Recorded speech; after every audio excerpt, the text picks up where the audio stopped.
এখন যদি আপনি প্রশ্ন করেন কোরআন আল্লাহ পাক তোমাকে পাঠিয়েছেন, তোমার নামকরণ করেছেন, এত মর্যাদা এত সম্মান তোমার, আচ্ছা কোরআন বলো তো তোমার নাম কি? এবার কোরআনে কারীম জবাব দিচ্ছে ওয়াল কুরআনাল আযীম।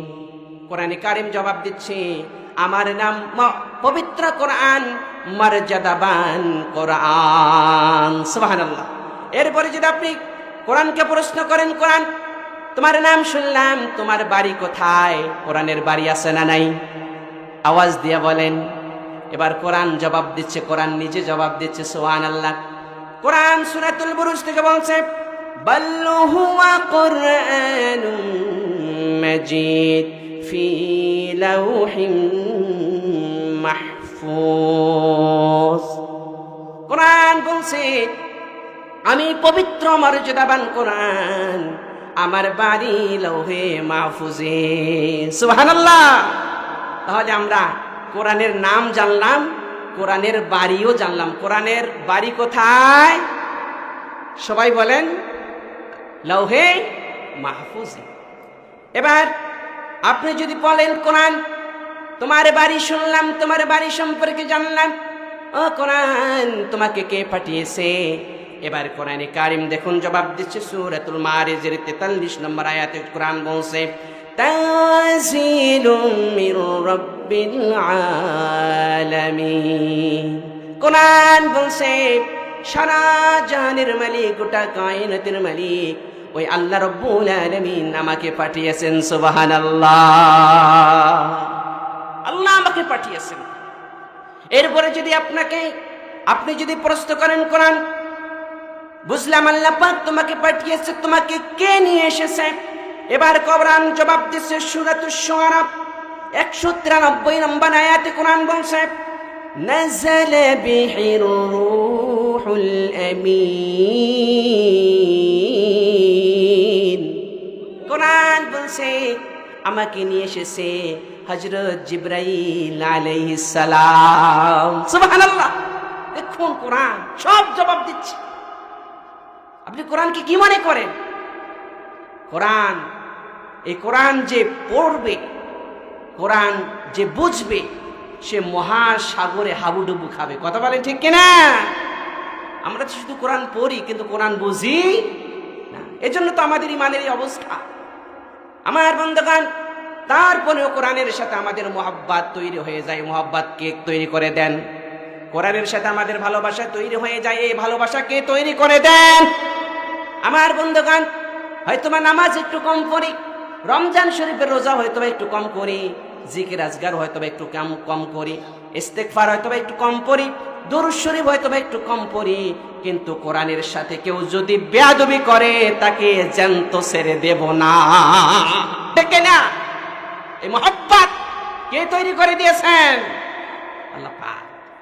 আমার বন্ধুগণ, এরপরে যদি আপনি কোরআনকে প্রশ্ন করেন কোরআন তুমি কার উপর নাজিল হয়েছ? এবার কোরআনে কারীম সূরাতুল মুহাম্মাদের 3 নম্বর আয়াত এবং সূরাতুল ফুরকান এর 1 নম্বর আয়াতে কোরআনে কারীম বলছে ওয়া আমিনু বিমা নুজিলা আলা মুহাম্মাদিন ওয়া হুয়াল হাক্কু মির রাব্বিহিম। কোরআন বলছে আমি আল্লাহর পক্ষ থেকে এসেছি এবং মুহাম্মদ রাসূলুল্লাহ সাল্লাল্লাহু আলাইহি ওয়াসাল্লামের উপর অবতীর্ণ হয়েছে। সুবহানাল্লাহ। এরপর আল্লাহ পাক বলছেন তাবারাকাল্লাযী নাযালাল ফুরকানা আলা আবদিহি লিয়াকুনা লিল আলামিন নাযীরা। আল্লাহ পাক বলছেন, কোরআন বলছে তার প্রিয় বান্দা মাহবুব বান্দা মুহাম্মদ রাসূলুল্লাহ সাল্লাল্লাহু আলাইহি ওয়াসাল্লামের উপরে কোরআনুল কারীম তিনি নাজিল করেছেন। এরপরে যদি আপনি প্রশ্ন করেন কোরআন তুমি কোন ভাষায় নাজিল হয়েছ? আমাদের ভাষা আছে বাংলা ভাষা, আরবি ভাষা, ইংরেজি ভাষা, ফার্সি ভাষা, উর্দু ভাষা, হিন্দি ভাষা, কত ভাষায় আমরা কথা বলি। এবার আপনি যদি প্রশ্ন করেন কোরআন তোমার ভাষা কি? এবং কোরআন বলছে শোনান সূরাতুশ শুআরার 195 নম্বর আয়াতে কোরআন বলছে বিলিসানিন আরাবিয়্যিম মুবিন। কোরআন বলছে আমার ভাষা আরবি ভাষা। সুবহানাল্লাহ। কোরআনের ভাষা কি? আজানের ভাষা, নামাজের ভাষা, আকামতের ভাষা, কবরের ভাষা, জান্নাতের ভাষা। সুতরাং জান্নাতে যাওয়ার জন্য কোরআনের সাথে সম্পর্ক রাখার দরকার আছে না নাই? কোরআন শিখার দরকার আছে না নাই? যারা বুড়ো হয়ে গেছি, বয়স হয়ে গিয়েছে, জবানে জড়তা চলে এসেছে, আমরা আমাদের সন্তানকে বা নাতি নাতিনকে কোরআন শিখাবো, রাজি আছি তো? আল্লাহ যেন তৌফিক দান করে, বলি আমিন। এরপরে আপনি যদি কোরআনকে বলেন, কোরআন তুমি কোন মাসে নাজিল হয়েছ? কোরআন বলছে, শুনুন সূরাতুল বাকারা 185 নম্বর আয়াতে কোরআন বলছে, শাহরু রমাদানাল্লাযী উনজিলা ফীহিল কুরআন। কোরআন বলছে আল্লাহ রাব্বুল আলামিন আমাকে পবিত্র রমজানুল মুবারক মাসে নাজিল করেছে। সুবহানাল্লাহ। রোজার মাস আসতেছে কিনা? এটা কি মাস? আরবি কি মাস বলেন তো? আরবি কি মাস? আরবি কি মাস চলে? হ্যাঁ, রজব মাস। মা কে বলেছেন ভাই? বারাকাল্লাহ, বারাকাল্লাহ তাআলা ফি হায়াতি। আল্লাহ ওনার হায়াতে বারাকা দান করুন, বলে আমিন। আরবি মাসের হিসাব রাখা ফরজে কিফায়া। সুতরাং রজব মাস, বিশ্বনবী মুহাম্মদ রাসূলুল্লাহ সাল্লাল্লাহু আলাইহি ওয়াসাল্লাম রজব মাস আসলে দোয়া করতেন, আমরাও দোয়া করব, ঠিক কিনা বলেন? আল্লাহুম্মা বারিক লানা ফি রজব ওয়া শাবান ওয়া বাল্লিগনা রমাদান। সবাই পড়েন, আল্লাহুম্মা বারিক লানা ফি রজবা ওয়া শাবান ওয়া বাল্লিগনা রমাদান। এর অর্থ হচ্ছে, আল্লাহ রজব এবং শাবান মাসে আমার উপর বারাকা করেন, আমার উপর বরকত নাজিল করেন এবং মাহে রমজান পর্যন্ত আমাকে পৌঁছায়া দেন। সুবহানাল্লাহ বলেন। এখন একটা ফরজ আদায় করলে একটা ফরজের সওয়াব, আর রমজান মাসে একটা ফরজ আদায় করলে 70টা ফরজ আদায় করার সওয়াব। সুবহানাল্লাহ। আল্লাহ পাক যেন আমাদের প্রত্যেককে মাহে রমজান পর্যন্ত হায়াতে বারাকা দান করেন, বলে আমিন। ও কোরআন শুনলাম, বুঝলাম, জানলাম, মাহে রমজান মাসে আল্লাহ পাক তোমাকে নাজিল করেছেন। আচ্ছা, তুমি কি দিনে এসেছো নাকি রাতে এসেছো? কোরআন এবার উত্তর দাও তো দেখি পারলে। এবার কোরআন বলছে, শোনান সূরাতুল কদর, ইন্না আনসালনাহু ফি লাইলাতিল কদর। কোরআন বলছে আল্লাহ রাব্বুল আলামিন আমাকে লাইলাতুল কদরের রাত্রে নাজিল করেছে। সুবহানাল্লাহ। আমার বান্দাগণ, এরপরে যদি আপনি প্রশ্ন করেন, কোরআন আচ্ছা বুঝলাম তুমি রাত্রে এসেছো, লাইলাতুল কদরের রাত্রে এসেছো, আচ্ছা কেন এসেছো? তুমি আসার কারণ কি? কোরআন এবারে কোরআন বলছে, কিতাবুন আনসালনাহু ইলাইকা লিতুখরিজান নাস মিনাল যুলুমাতি ইলান নূর। কোরআন বলছে আল্লাহ রাব্বুল আলামিন আমাকে পাঠিয়েছেন মানব রচিত যত অন্ধকার আছে, মানব রচিত যত তরিকা আছে, সমস্ত তরিকা থেকে আল্লাহর বান্দাদেরকে উদ্ধার করে বাঁচিয়ে জান্নাতের রাস্তায়, ইমানের রাস্তায়, কোরআনের রাস্তায় ছেড়ে দেওয়ার জন্য আল্লাহ রাব্বুল আলামিন আমি কোরআনকে পাঠিয়েছে। সুবহানাল্লাহ। আমার বন্ধুগণ, এরপরে যদি আপনি প্রশ্ন করেন, কোরআন এত কথা তো তুমি বললে, প্রত্যেকটা প্রশ্নের উত্তর তো তুমি দিলে কোরআন, আচ্ছা তোমার ভিতরে কি কোনো সন্দেহ আছে? কোরআন বলছে, শোনান, আলিফ লাম মিম যালিকাল কিতাবু লা রাইবা ফীহি। কোরআন বলছে আমি এমন কিতাব, আমি এমন এক কালাম, আমার ভিতরে সন্দেহ থাকবে তো দূরের কথা, সন্দেহের অবকাশ পর্যন্ত নাই। সুবহানাল্লাহ। এই কোরআন আল্লাহ পাক আমাদেরকে দিয়েছেন, এতে আমরা খুশি না বেজার? অল্প না বেশি? এজন্য একবার বলি না আলহামদুলিল্লাহ। আজকে যুবকেরা কোরআনের পরিবর্তে কি ধরছে? ধরার কথা কি ছিল? কথা বলে না, কি ধরার কথা ছিল? কোরআন। এভাবে কোরআন ধরবে, হাত কিয়ামতের দিন সাক্ষ্য দিবে রব্বে কারীম, আমি হাতকে দিয়ে আপনার বান্দা কোরআন ধরেছে আর জবান ছেড়ে দিয়ে কোরআন তেলাওয়াত করেছে, সুবহানাল্লাহ। আজকে যুবকেরা কোরআন ছেড়ে দিয়া কি ধরছে? কি ধরছে? এভাবে কোরআন ধরলে সব হবে না পাপ হবে? সব কে দিবেন? মর্যাদা কে দিবেন? সম্মান কে দিবেন? জান্নাতে কে নিবেন? এভাবে মোবাইল ধরলে সব হবে না পাপ হবে? বর্তমান মোবাইলের মধ্যে সবের কাজ বেশি হয় না গুনাহের কাজ বেশি হয়? আগে দেখতাম আমাদের মুরব্বী যারা ছিলেন তারা বসে বসে তাস খেলতো। তাস বলে কি না? তাস বলে, জুয়া টাইপ। এখন আর ওই তাস লাগে না, গোলাকার করে আর বসতে হয় না। যুবকের একটা মোবাইল পেয়েছে, মোবাইল দিয়ে এরকম জুয়া খেলা হচ্ছে। কথা বলে না কেন? কথা বলে না? অশ্লীল ছবি দেখা হচ্ছে, পকেটে পকেটে নাটক সিনেমা নিয়ে ঘুরতেছে। কথা বলেন ঠিক কিনা? আগে সিনেমা দেখার জন্য নীলফামারী যাওয়া লাগতো মনে হয়, আর কি বলে জলঢাকা, হ্যাঁ জলঢাকা যাওয়া লাগতো। এখন আর নীলফামারী যাওয়া লাগে না, জলঢাকাও যাওয়া লাগে না, ট্যাঙ্গনবাড়িও ঠিক কিনা যাওয়া লাগে না। এখন পকেটে পকেটে সিনেমা নিয়ে ঘুরি, ঠিক কিনা? এজন্য যুবকেরা, শিশু বাচ্চারা বয়স মাত্র 4 বছর 5 বছর 6 বছর, মা সন্তানের হাতে মোবাইল দিয়েছে, সন্তান মোবাইলের দিকে তাকাইয়া থাকতে থাকতে শেষ পর্যন্ত 6 বছর বয়সে অন্ধ হয়ে গিয়েছে। কথা বলে না কেন? সন্তানের বয়স মাত্র 6 মাস 8 মাস 10 মাস, তার হাতেও মোবাইল দিয়ে দিয়েছে। কথা বলে না কেন?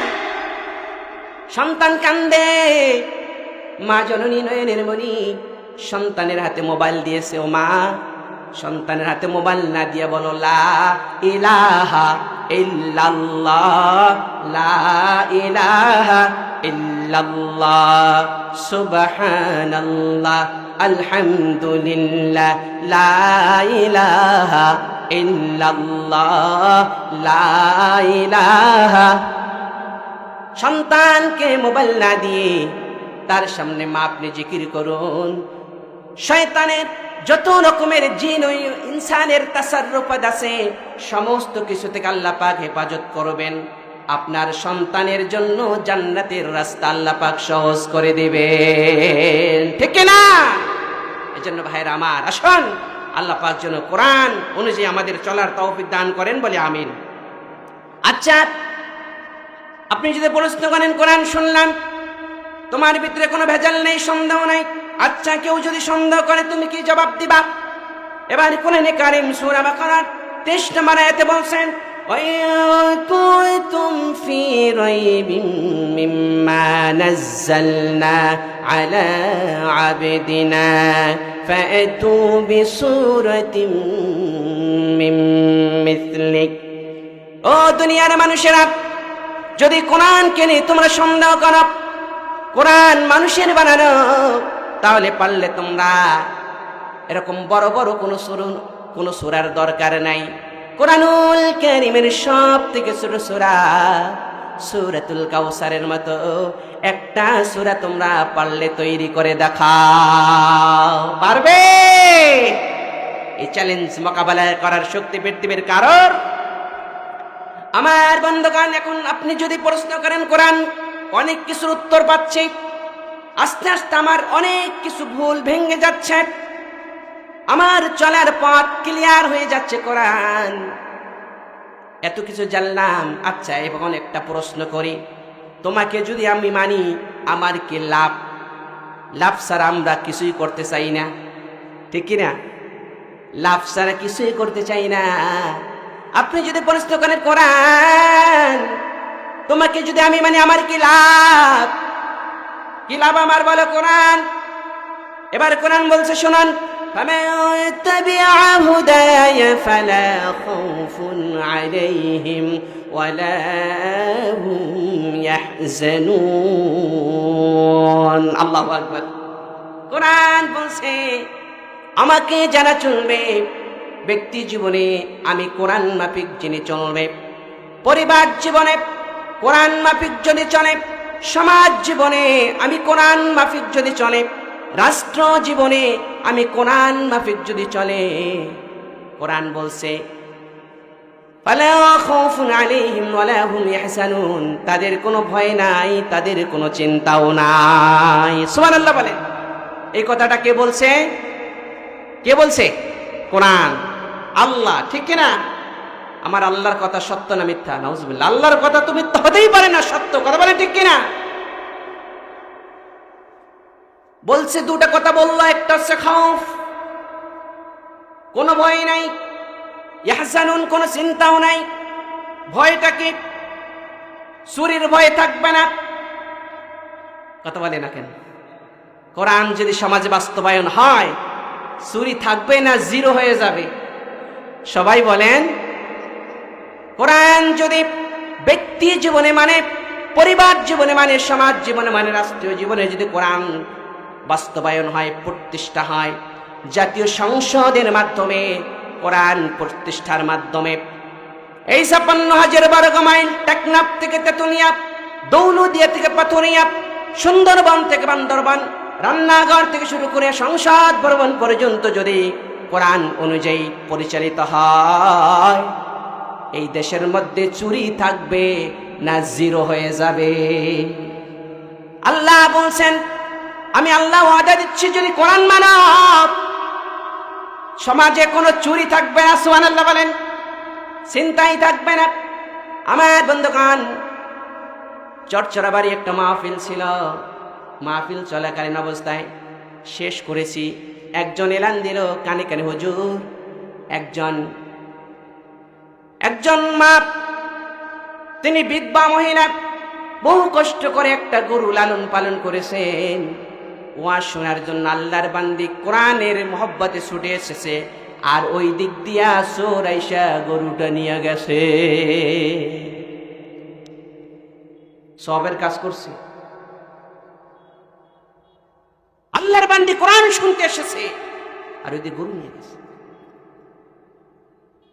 এই চুরি দিনের পর দিন বাড়তেছে না কমতেছে?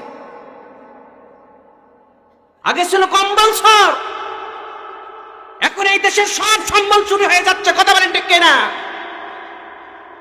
আল্লাহ ওয়াদা করছেন বান্দা, কোরআন ওয়াদা দিচ্ছে বান্দা, যদি কোরআন মানব, কোরআন অনুযায়ী যদি চলো, তাহলে আমি আল্লাহ পাক ওয়াদা দিচ্ছি, কথা দিচ্ছি, সমাজের মধ্যে কোনো চুরি থাকবে না, কোনো ডাকাতি থাকবে না, কোনো লুটেরা থাকবে না, কোনো জেনা থাকবে না, ধর্ষণ থাকবে না, হত্যা থাকবে না, সন্ত্রাস থাকবে না। চ্যালেঞ্জ কার? আল্লাহ। কথা বলে না কেন? কোরআন অনুযায়ী যদি চলি, কোরআন যদি বাস্তবায়ন হয়, এই সমাজের মধ্যে চুরি থাকবে না, ডাকাতি থাকবে না, জেনা থাকবে না, হত্যা থাকবে না, ধর্ষণ থাকবে না, সন্ত্রাস থাকবে না। কথা বলে না কেন? এজন্য আমরা প্রত্যেকেই চুরি মুক্ত, ডাকাত মুক্ত, ধর্ষণ মুক্ত, সন্ত্রাস মুক্ত সমাজ চাই কিনা? দেশ চাই কিনা? এ দেশ চাইতে হলে 53 বছরে যা করি নাই এবার তা করে দেখাতে হবে। কারা কারা রাজি আছে? হাত তুলে দেখায়। আল্লাহ পাক যেন কবুল করেন বলে আমি। আমার বন্ধুগণ, এবার চিন্তার কথা বলুন। আল্লাহ পাক তো বললেন এই ভয় থাকবে না, এবার চিন্তার দিকে আসি। কি চিন্তা থাকবে না তোমাদের? খাওয়া পড়া, শিক্ষা, চিকিৎসা, বাসস্থান, যত রকমের চিন্তা তুমি মাথায় নিয়ে ঘোরো বান্দা, কোরআন অনুযায়ী যদি তুমি চলো, সমাজ চলে, খাওয়া পড়া, শিক্ষা, চিকিৎসা, বাসস্থান, কোনো কিছুর নিয়ে চিন্তা পেরেশানি করার দরকার হবে না। কোরআনের সমাজ বাস্তবায়ন হলে পরে সব হক কোরআন তোমাকে বোঝাইয়া দিবে। সুবহানাল্লাহ, কোরআন তোমাকে বুঝাইয়া দিবে। এই কোরআন হচ্ছে ইনসাফ। আমার বন্ধুগণ, এই কোরআনের যত বিধান আছে, এই জমিনের মানুষের জন্য প্রত্যেকটা বিধান, এই কোরআনের যত বিধান আল্লাহ পাক নাজিল করছেন, এই জমিনের মানুষের জন্য প্রত্যেকটা বিধান উপকারী। কথা বলেন ঠিক কিনা? প্রত্যেকটা বিধান হচ্ছে মঙ্গলজনক, প্রত্যেকটা বিধান হচ্ছে কল্যাণকর। সুবহানাল্লাহ বলেন। আর মানব রচিত যত বিধান আছে এগুলি ক্ষণে থাকে, ক্ষণে হাওয়ার মতো উড়িয়ে যায়। কথা বলে না কেন? এগুলো সেলফিশ, নিজের জন্য বানানো হয়েছে, নিজে বাঁচলে বাপের নাম। আর কোরআন পাঠিয়েছেন আল্লাহ পাক গোটা সৃষ্টি জগতের জন্য। সুবহানাল্লাহ বলে। গোটা মানব জাতির জন্য, ইসলাহের জন্য আল্লাহ পাক কোরআন পাঠিয়েছেন। আমার বন্ধুগণ, এরপরে যদি আপনি বলেন কোরআন বেনিস সোশ্যাল এলিমেন্ট, আমি তো সামাজিক জীব, সমাজে আমাকে বসবাস করতে হয়, আমার সমাজনীতি আছে, আমার অর্থনীতি আছে, আমার রাজনীতি আছে, আমার পররাষ্ট্রনীতি আছে, আমার স্বরাষ্ট্রনীতি আছে, কত কিছু আছে। ও কোরআন, তোমার মাঝে কি এত কিছু আছে? যদি প্রশ্ন করেন, 53 বছর মানব রচিত অনেক আইনের পিছনে দৌড়াইলাম, ভাবছিলাম মনে হয় তোমার কাছে রাজনীতি নাই, এজন্য মানব রচিত রাজনীতির দিক দৌড়াইছি। ভাবছিলাম তোমার ভিতরে মনে হয় সমাজনীতি নাই, এজন্য মানব রচিত সমাজনীতির দিকে দৌড়াইছি। ভাবছিলাম তোমার কাছে মনে হয় অর্থনীতি নাই, এজন্য আমি মানব রচিত অর্থনীতির দিকে দৌড়াইছি। ও কোরআন, তোমার কাছে কি এগুলি আছে? এবার কোরআন বলছে, শোনান। সূরাতুন নাহল এর 89 নম্বর আয়াতে কোরআন বলছে, শোনান। وَنَزَّلْنَا عَلَيْكَ الْكِتَابَ تِبْيَانًا لِكُلِّ شَيْءٍ وَهُدًى وَرَحْمَةً وَبُشْرَى لِلْمُسْلِمِينَ। কোরআন বলছে, وَنَزَّلْنَا عَلَيْكَ الْكِتَابَ, আল্লাহ পাক এমন কিতাব নাজিল করলেন, তিবয়ানান লিকুল্লি শাই, দুনিয়ার মানুষের জন্য যা যা দরকার, জন্ম থেকে শুরু করে নিয়ে মৃত্যু পর্যন্ত, রান্নাঘর শুরু করে নিয়ে সুন্দর সংসদ ভবন পর্যন্ত যা যা দরকার সমস্ত কিছু খুলে খুলে আল্লাহ পাক কোরআনের সিনার মধ্যে দিয়ে দিয়েছেন। সুবহানাল্লাহ, সব কোরআনের মধ্যে দিয়ে দিয়েছেন। আপনার কি লাগবে? আমার বন্ধুগণ, তাই বলে এই কোরআনে রাজনীতি আছে বলে আমি কোরআনকে রাজনীতির কিতাব বলবো না, কোরআনে অর্থনীতি আছে বলে কোরআনকে আমি অর্থনীতির কিতাব বলবো না, কোরআনে সমাজনীতি আছে বলে আমি কোরআনকে সমাজনীতির কিতাব বলবো না। অর্থাৎ যত নীতি আছে সমস্ত নীতির মূলনীতি পবিত্র কোরআন। সুবহানাল্লাহ, সমস্ত নীতির মূলনীতি এই পবিত্র কোরআন। আমার বন্ধুগণ, আল্লাহ পাক যেন এই কোরআনকে জাতীয় সংসদে বাস্তবায়ন করার তৌফিক দান করেন বলে আমিন।